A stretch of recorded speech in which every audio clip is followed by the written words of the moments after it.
باللہ من الشیطان الرجیم بسم اللہ الرحمن الرحیم وَإِذْ أَخَذْنَا مِيثَاقَكُمْ وَرَفَعْنَا فَوْقَكُمُ الطُّورَ خُذُوا مَا آتَيْنَاكُمْ بِقُوَّةٍ وَاذْكُرُوا مَا فِيهِ لَعَلَّكُمْ تَتَّقُونَ ثُمَّ تَوَلَّيْتُم مِّن بَعْدِ ذَلِكَ فَلَوْلَا فَضْلُ اللَّهِ عَلَيْكُمْ وَرَحْمَتُهُ لَكُنتُم مِّنَ الْخَاسِرِينَ۔ صدق اللہ مولانا العظیم۔ حضرات ذی وقار، اللہ کے فضل، رسول اللہ صلی اللہ علیہ وسلم کی نظر رحمت کے ساتھ ایک بار پھر درس قرآن مقدس کے لیے حاضر ہیں۔ آیہ نمبر 63 اور 64 پر گفتگو کرنے کی کوشش کرتے ہیں۔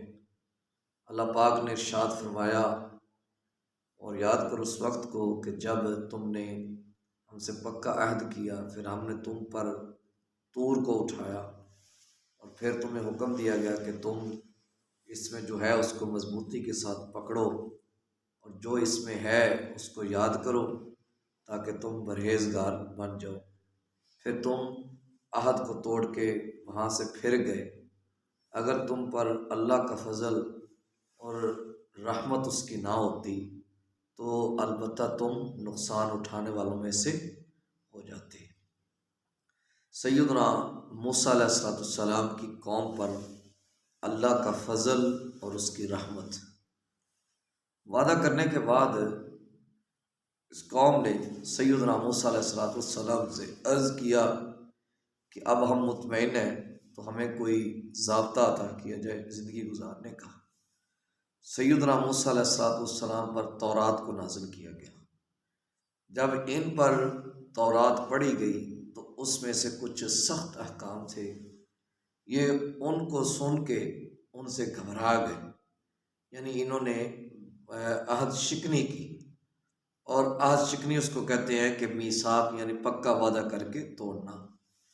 پھر ان پر طور کو شامیانے کی طرح سیدنا جبریل امین علیہ السلام لے کے کھڑے ہو گئے اور اس پہاڑ کو پھیلا دیا گیا۔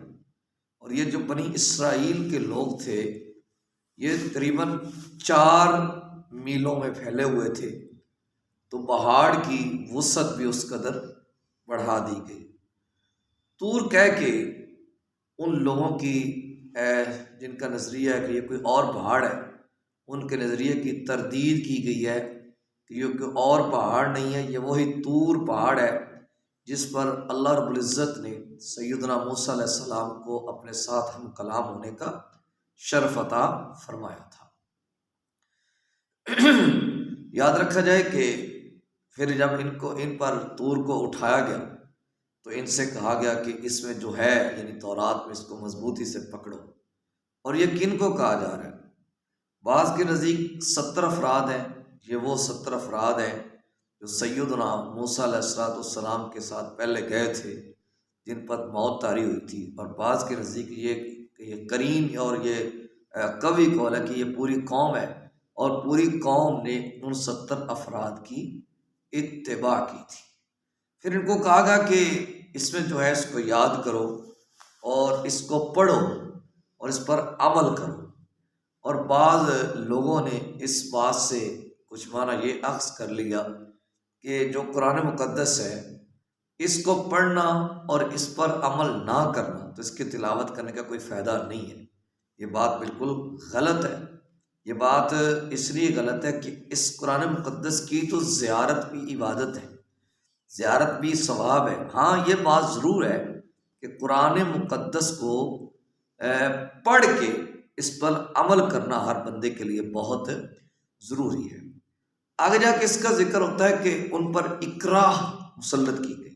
کچھ لوگوں کا نظریہ ہے کہ جناب ان پر اکراہ مسلط کی۔ اکراہ کہتے ہیں مشکل کا پیدا کر دینا، اور دین میں اکراہ ہے نہیں، یہ ان پر اکراہ نہیں ہے، کیونکہ اکراہ اس لیے بھی نہیں ہے کہ یہ دین کو پہلے قبول کر چکے تھے، سیدنا موسیٰ علیہ السلام کی نبوت کا اقرار کر چکے تھے، اللہ کی وحدانیت کا اقرار کر چکے تھے۔ یہ ان پر اکراہ نہیں ہے، یہ ان کو سرکشی بغاوت کی سزا دی جا رہی ہے۔ جیسے قانون بن گیا کہ جو بندہ اسلام لائے اور اسلام لانے کے بعد ارتداد اختیار کر لے یعنی مرتد ہو جائے، تو اس کو پھر پہلے سمجھایا جائے دلائل کے ذریعے سے، ہر طریقے سے اس کو سمجھایا جائے، نہیں سمجھے تو پھر اس کو قتل کیا جاتا ہے۔ یہ اس پر جو کہ مرتد ہونے کی سزا لگائی جائے۔ کافر کو تو قتل کرنے کا حکم نہیں دیتے، یہودیوں کو تو قتل کرنے کا حکم نہیں دیتے، عیسائیوں کو تو قتل کرنے کا حکم نہیں دیتے، وہ سکون سے رہتے ہیں، بڑے امن سے رہتے ہیں، نبی کریم صلی اللہ علیہ وسلم کے دور سے ہوتے چلے آ رہے ہیں اور آج تک بڑے سکون سے رہ رہے ہیں۔ پھر جو آیت نمبر 64 میں ذکر کیا گیا کہ تم نے وعدہ توڑنے کے بعد تم وہاں سے پھرے، تم پر اللہ کا فضل و رحمت نہ ہوتی، تم خسارے میں چلے جاتے۔ اس سے مراد یہ وہ وعدہ بھی ہے کہ ان یہودیوں نے نبی کریم صلی اللہ علیہ وسلم کی ذات پر ایمان لانے کا وعدہ کر رکھا تھا، اب یہ اس بات سے بھی پھر گئے۔ اب جس طرح پہلے یہودی بات بات پہ پھرتے تھے تو ان پر ہر وقت عذاب مسلط کیے جاتے، کبھی کوئی عذاب آتا، کبھی وہاں پہ ٹڈیوں کے عذاب آتے، کبھی کوئی صورتحال ہوتی، کبھی ان کو آزمایا جاتا، کبھی کسی وادی میں گھمایا جاتا، یعنی طرح طرح کے عذابات ان پر مسلط کیے جاتے۔ اب ان پر عذاب مسلط نہیں ہوتے، وہ کیوں؟